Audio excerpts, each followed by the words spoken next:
آج کی عظیم الشان محفل و مجلس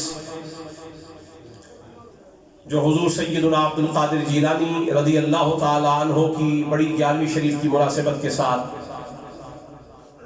اور ختم نبوت صلی اللہ علیہ وسلم کے عنوان کے ساتھ انعقاد پذیر ہے۔ ہر دو عنوانات انتہائی اہم ہیں اور ان میں سے ہر ایک موضوع جس پر بھی لب کشائی کی جائے وہ متقاضی ہے کہ پوری تفصیل کے ساتھ اور پوری جانفشانی کے ساتھ اس پر گفتگو کی جائے،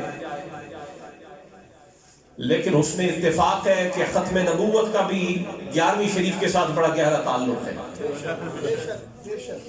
کیونکہ غوث اعظم میرا عبد القادر جیلانی رحمت اللہ تعالی علیہ یہ صرف پیر ہی نہیں ہوئے، یہ ختم نبوت کے پاسدار بھی تھے، یہ ختم نبوت کے پہرے دار بھی تھے، اور یہ وہ غیور اللہ کا ولی ہوا ہے کہ جس نے ختم نبوت پر نہ صرف پہرا دیا ہے بلکہ سپاہی بھی تیار فرمائے۔ اور اگر کسی نے غوث اعظم کی سیرت کو بغور دیکھا ہو اور صلاح الدین ایوبی کہ جس نے صلیبیوں کو ناکوں چنے چبوائے اور آج تک عالم کفر ان کے لگائے ہوئے زخموں کو چاٹ رہا ہے، اس صلاح الدین ایوبی سے کوئی یہ بھی تو پوچھے کہ تیری فوج آئی کہاں سے؟ آپ نے بڑے مار کے سر کیے اور کافروں کو سر نگوں کیا اور شکست ناک کیا، لیکن ایوبی کی فوج میں دو اجانب سے سپاہی مہیا ہوتے رہے۔ آدھی فوج امام غزالی نے مہیا کی اور آدھی فوج خواجہ عبد القادر جیلانی نے مہیا فرمائی۔ ان کی فوج کا جو چیف آرگنائزر تھا اور بڑا مشیر تھا ابن قدامہ مقدسی، یہ کوئی اور نہیں تھا، یہ غوث اعظم کا شاگرد بھی تھا اور غوث اعظم کا خلیفہ بھی تھا۔ ان کی فوج کے ایک سپہ سالار اور جرنیل کی بات بتا رہا ہوں، وہ غوث اعظم کے تیار کیے ہوئے، اور عالم کفر سے جب ایوبی کا ٹکراؤ ہوا تو یہ اور کوئی بات نہیں تھی، یہ ختم نبوت کا دفاع تھا، یہ ختم نبوت کا پہرا تھا۔ تو ختم نبوت پر پہرا دینے کے لیے جو سپاہی مہیا کرتا ہے اور سپاہ گر ہوتا ہے اس کا نام عبد القادر جیلانی۔ گرامی قدر حضرات، مجھے حضرت پیر سید مجاہد شاہ صاحب گیلانی دامت برکاتہ القدسیہ بخاری ان کی طرف سے یہ آج اشارہ ہوا، گیلانی نسبت چونکہ شہر کے ساتھ اللہ ہمیں گیلان لے ہی جائے، اگر سارے سیدوں کے ساتھ گیلانی آ رہا ہے تو اللہ ہمیں گیلانی ویسے بھی بنا دے۔ گیلان شہر کی نسبت ہے۔ سید مجاہد حسین شاہ صاحب بخاری دعوت برکاتہ القدسیہ ان کی طرف سے یہ ارشاد ہوا کہ بڑی 11ویں شریف کی مناسبت کے ساتھ کچھ لب کشائی کرنی ہے۔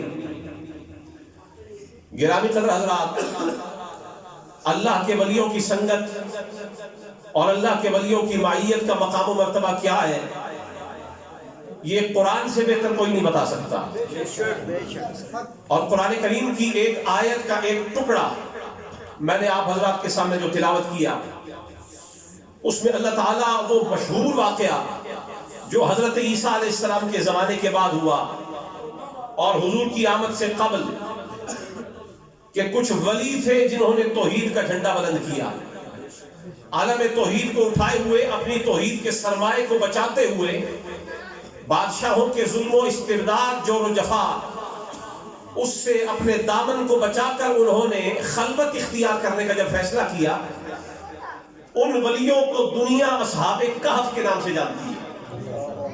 اصحاب کہف کے نام سے، ذرا توجہ فرمایا آپ حضرات۔ وہ ولی جب توحید کا علم بلند کر کے سرمایہ توحید کو بچانے کے لیے نکلے تو ان کے ساتھ کوئی اور ان کی حمایت پر آمادہ نہ ہوا، تو ایک ادنا مخلوق، ادنا جسے نجس سمجھا جاتا ہے اور حقیر سمجھا جاتا ہے، تھا تو وہ اپنی نوع کے اعتبار سے ایک جانور اور ایک کتا، لیکن ولیوں کے پیچھے ہو لیا کہ یہ جدھر جاتے ہیں اس نے ارادہ یہ کر لیا کہ میں اب ان کا دامن نہیں چھوڑوں گا یہ جہاں جاتے ہیں میں ان کے ساتھ رہوں گا، جہاں جائیں ان کے ساتھ رہوں گا۔ اور تفسیر ابن کثیر کے اندر محدث ابن کثیر رحمہ اللہ وہ یہ لکھتے ہیں کہ ان ولیوں نے ہر چند یہ کوشش کی، اسے پتھر مارے، اسے دھتکارا اور اسے خود سے دور کرنا چاہا، لیکن چونکہ یہ مرید صحیح مرید تھا، یہ کھوکھلا مرید نہیں تھا اور فقط نام کا مرید نہیں تھا، یہ کام مرید کہتے ہیں ارادے والے کو۔ اس کا ارادہ یہ تھا کہ ولیوں کو پکڑ ہی لیا ہے تو اب پکڑ کے رہوں گا اور ان کا دامن تھامے رہوں گا، دامن چھوڑوں گا نہیں۔ تو ارادے والے کو مرید کہتے ہیں۔ مرید بننا کیسے ہے؟ کوئی اصحاب کہف کے کتے سے سیکھے تھا تو وہ اپنے جنس کے اعتبار سے، نو کے اعتبار سے جانور تھا، نجس تھا، حقیر تھا، کتا تھا، لیکن اسے مرید بننے کا عدم معلوم تھا۔ مرید بنتے کیسے؟ اس نے کہا لاکھ دھتکاریے، اب ہم آپ کا دامن چھوڑنے والے نہیں۔ پیچھے پیچھے ہو لیا، آخر انہوں نے بھی قبول کر لیا۔ جس غار میں ڈیرا ڈالا یہ اس غار کے باہر آ کے پہرے دار ہو گیا، اور اس کی پہرے داری خدا کو اتنی پسند آئی کہ رب نے اس کا قرآن کریم میں ذکر فرمایا۔ اور کس انداز سے؟ ذرا توجہ فرمائے۔ قرآن کہتا ہے سَيَقُولُونَ ثَلَاثَةٌ رَابِعُهُمْ كَلْبُهُمْ، لوگ یہ باتیں کریں گے اور صحابہ کہف کی گنتی کرتے ہوئے ان کے تعداد کے بارے میں جب تذکرہ کریں گے تو لوگ کہیں گے وہ 3 تھے، 3، چوتھا ان کا کتا تھا۔ 3 تھے، چوتھا کتا۔ پھر آگے قرآن نے کہا وَيَقُولُونَ خَمْسَةٌ سَادِسُهُمْ كَلْبُهُمْ، لوگ یہ بھی کہیں گے وہ 5 تھے، چھٹا ان کا کتا تھا۔ اور پھر قرآن کہتا ہے كَلْبُهُمْ رَجْمًا بِالْغَيْبِ، وہ تکے لگاتے ہوئے، اندازے لگاتے ہوئے اور ایسٹیمیشن کرتے ہوئے، اسپیکولیشن کرتے ہوئے وہ یہ کہیں گے کہ وہ اتنے تھے اور اگلا ان کا کتا تھا۔ وَيَقُولُونَ سَبْعَةٌ ثَامِنُهُمْ كَلْبُهُمْ، اور لوگ کہیں گے وہ 7 تھے، 8واں ان کا کتا تھا۔ یہ قرآن بار بار جب بھی تذکرہ کر رہا ہے لوگوں کی بات کر رہا ہے، وہ 3 کہیں تو چوتھا کتا، 5 کہیں تو چھٹا کتا، 7 کہیں تو 8واں کتا، ان کی تعداد میں ولیوں کو گنتے ہوئے یہ کتا بیچ میں کہاں سے آ گیا؟ گننا ولیوں کو ہے، یہ کتا شامل کیوں ہو گیا؟ کہا ولیوں کی معیت ہمیں اتنی پسند ہے کہ جہاں اولیاء کی گنتی آئے گی ان کے غلام بھی بیچ میں آئیں گے، ہم ولیوں کے خادموں کو بھی بیچ میں رکھیں گے۔ اور تو کوئی بات نہیں ہے، یہ ان کے غار پہ پہرا دیتا تھا، جو غار پہ پہرا دے وہ چنوتی میں اور گنتی میں ان کے ساتھ آ جاتا ہے۔ اگر کتا ہو کے اصحاب کہف کی گنتی میں آ جاتا ہے، قادری ہو کے غوث اعظم کے مریدوں میں کیوں نہیں آ سکتا ہے؟ اور یہ قرآن نے جو بیان کیا یہ لوگوں کے منہ کی بات کو نقل کیا۔ سَيَقُولُونَ، وہ کہیں گے، اور آخر میں قرآن کہتا ہے قُلْ رَبِّي أَعْلَمُ بِعِدَّتِهِمْ، مصطفیٰ فرما دیں ان کی اصل گنتی کو تو خدا ہی جانتا ہے، اصل گنتی خدا جانتا ہے، لیکن جو لوگوں نے بات کی قرآن نے اس کو بھی رد نہیں کیا، لکھ دیا۔ انہوں نے 3 کہا وہ بھی لکھ دیا، 5 کہا لکھ دیا، 7 کہا لکھ دیا، اور جب 3 کا ذکر آیا تو پھر بھی چوتھا کتا بیچ میں، 5 کا ذکر آیا تو کتا بیچ میں، 7 کا ذکر آیا تو کتا بیچ میں۔ کتا ہو کے ولیوں کے سنگ لگ جائے تو گنتی میں آ جاتا ہے، جو کسی شمار میں نہ ہو، جو کسی گنتی کسی کھاتے میں نہ ہو، ولیوں کے سنگ رل کے وہ بھی گنتی میں آ جائے۔ اور عدتہم کا لفظ بتاتا ہے خدا بہتر جانتا ہے گنتی کیا ہے۔